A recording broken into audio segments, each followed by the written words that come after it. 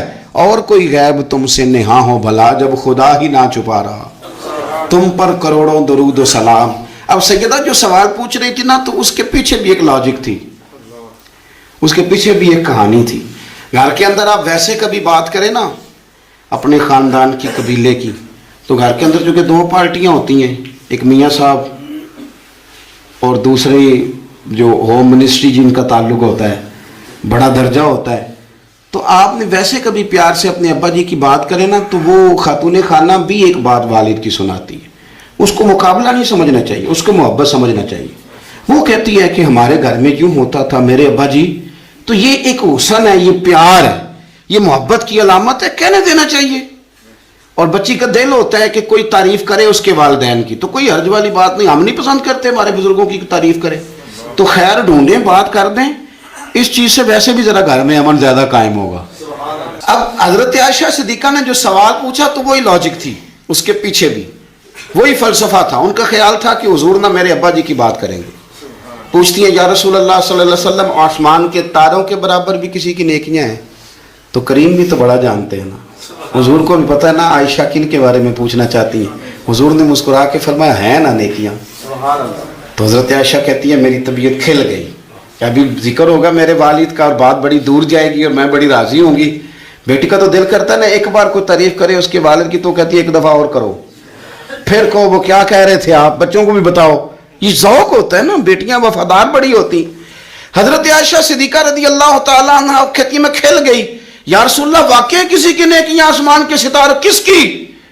فوراً ان کا خیال تھا حضور سیدنا صدیق اکبر کا ذکر کریں گے، تو حضور مسکرائے، فرمایا عائشہ آسمان کے ستاروں کے برابر نیکیاں میرے عمر کی ہیں. عمر فاروق کی نیکیاں ہیں آسمان کے ستاروں کے برابر.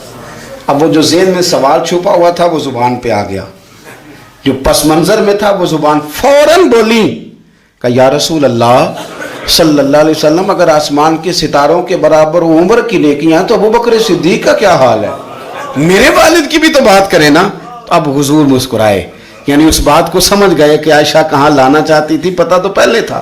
اب رسول کریم علیہ السلام نے فرمایا عائشہ آسمان کے ستاروں کے برابر نیکیاں ہیں میرے عمر کی، لیکن ابو بکر کی زندگی کی ایک نیکی عمر کی ساری نیکیوں سے بڑھ کر.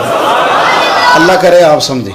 ابو بکر کی تم کرو نا ان کے 12 سالوں کی خلافت کا ذکر کھول کے کرو، تم جناب عمر کے قوانین کی بات کرو تو کھول کے کرو، تم کہو کہ حضرت عمر نے انقلاب برپا کیا تو بالکل کیا، تم کہو کہ سیدنا فاروق اعظم رضی اللہ تعالیٰ عنہ نے دنیا کو امن کا، سکون کا، غیرت کا، جہاد کا، شوق کا پیغام دیا تو بالکل دیا. لیکن فرمایا یہ ذہن میں رکھ لینا کہ عمر کی ساری زندگی کی نیکیاں ایک طرف اور صدیق اکبر کی ایک نیکی ایک طرف. ایک نیکی وہ شارحین نے باتیں کی ہیں، وہ کہتے ہیں یہ جو حضور نے نیکی کی بات کی ہے تو یہ غار ثور والی نیکی ہے. غار ثور والی وہ جو 3 دن اور 3 راتیں جناب صدیق اکبر کو موقع ملا نا بٹھا کے اپنے محبوب کو اپنے پہلو میں، جو لوگ کچھ نہیں کرتے وہ بھی کمال ہی کرتے ہیں. یہ جو موقع حضرت ابو بکر صدیق رضی اللہ تعالیٰ عنہ ایک غیرت مند مسلمان، ایک باوقار اور ایک بڑی شخصیت کا نام حضرت ابو درداء رضی اللہ تعالیٰ عنہ فرماتے ہیں، امام ابو نعیم نے اس کو لکھا ہے، فرماتے ہیں حضور صلی اللہ علیہ وسلم نے ایک دن مجھے بلا کے فرمایا ابو درداء تمہیں کیا ہو گیا ہے؟ یا رسول اللہ حکم کریں. فرمایا آج تم گلی سے گزر رہے تھے اور میرے صدیق کے آگے آگے چل رہے تھے، ابو بکر کے آگے آگے چلتے ہو. پھر حضور فرمانے لگے نہ کسی پہ سورج طلوع ہوا نہ غروب ہوا جو میرے ابو بکر سے افضل ہو، نہ تو حضرت مولا علی جیسی ہستی، مولا کائنات حضرت علی المرتضیٰ. کسی نے پوچھا آپ نے جناب صدیق اکبر ہی کو خلیفہ کیوں بنایا؟ آپ نے کیوں خلیفہ بنایا؟ انہی ہی کو کیوں بنایا بتائیے؟ تو مولا کائنات کا جواب ہے نا، فہم کے، شعور کے، عقل کے، فراست کے اور فلسفے کے عین مطابق باب مدینہ العلم فرمانے لگے حضور نے نا جناب صدیق اکبر کو مسلح دیا تھا، تو جن کو نبی پاک نے ہمارا امام بنایا تو ہم نے پھر انہیں اپنی دنیا کا بھی امام بنا لیا، پھر ہم نے ساری امامت ہی ان کے حوالے کر دی. حضور نے جو انہیں مسلح دیا تھا نبی کریم نے، اور حضور نے پتہ کیا فرمایا؟ وقت وصال فرمایا لوگوں ابو بکر سے کہو لوگوں کو نماز پڑھائے. کسی نے مشورہ دیا کہ بڑے نرم دل والے ہیں، آپ کے خالی مسلح پہ کیسے کھڑے ہوں گے؟ تو نبی کریم علیہ السلام نے فرمایا نماز تو ابو بکر ہی پڑھائیں گے، نہ اللہ نہ اس کے رسول اور نہ مومن ہی گوارا کریں گے کہ میرے مسلح پہ کوئی اور کھڑا ہو. میں بات چونکہ ختم کرنے کا وقت آ گیا، صرف ایک پہلو پہ آپ کی توجہ دلانی ہے، اور جو میں نے شروع کی بات اسی پہ ہوں. امام غزالی رحمۃ اللہ علیہ حدیث لائے ہیں، نبی پاک صلی اللہ علیہ وسلم نے فرمایا کہ ابو بکر نہ کوئی کثرت صوم و صلات کی وجہ سے تم پہ فضیلت نہیں رکھتے. ایسا نہیں کہ وہ نفل دوسروں سے زیادہ پڑھتے ہیں، وہ نفلی روزے زیادہ رکھتے ہیں. حضور فرماتے ہیں کہ ابو بکر کے دل میں ایک ایسی بات ہے، ان کے دل میں ایک ایسی بات ہے جس کی وجہ سے یہ دوسروں پہ فضیلت لے گئے. اصل معاملہ یہ ہے کہ آپ کا خلوص کس طرح کا ہے، للہیت کتنی ہے، اندر تقوی کتنا ہے. آپ خود محسوس کر لیں کہ ہم نہ بے لوث کتنے ہیں، لالچ سے کتنے دور ہیں. ہماری طبیعت کے اندر اللہ تبارک و تعالیٰ نے عاجزی کتنی رکھی ہے، انکسار کتنا ہے. اگر یہ جذبات موجود ہیں تو پھر تھوڑی نیکیوں پہ بھی اللہ تعالیٰ زیادہ اجر عطا فرماتا ہے. اور اگر ہمارا سارا کچھ ہی دنیاوی مقاصد کے اندر لپٹا ہوا ہے تو پھر بہت سارے لوگ ہیں جو خیر کا کام کر کے بھی دنیا دار ہی رہتے ہیں. اگر مقاصد دنیاوی ہیں تو بہت سارے لوگ ہیں جو دینی کہلا کے بھی دنیا دار ہی رہتے ہیں، کیونکہ مقاصد کچھ اور ہیں. دل پر توجہ دینا، دل کا خیال رکھنا،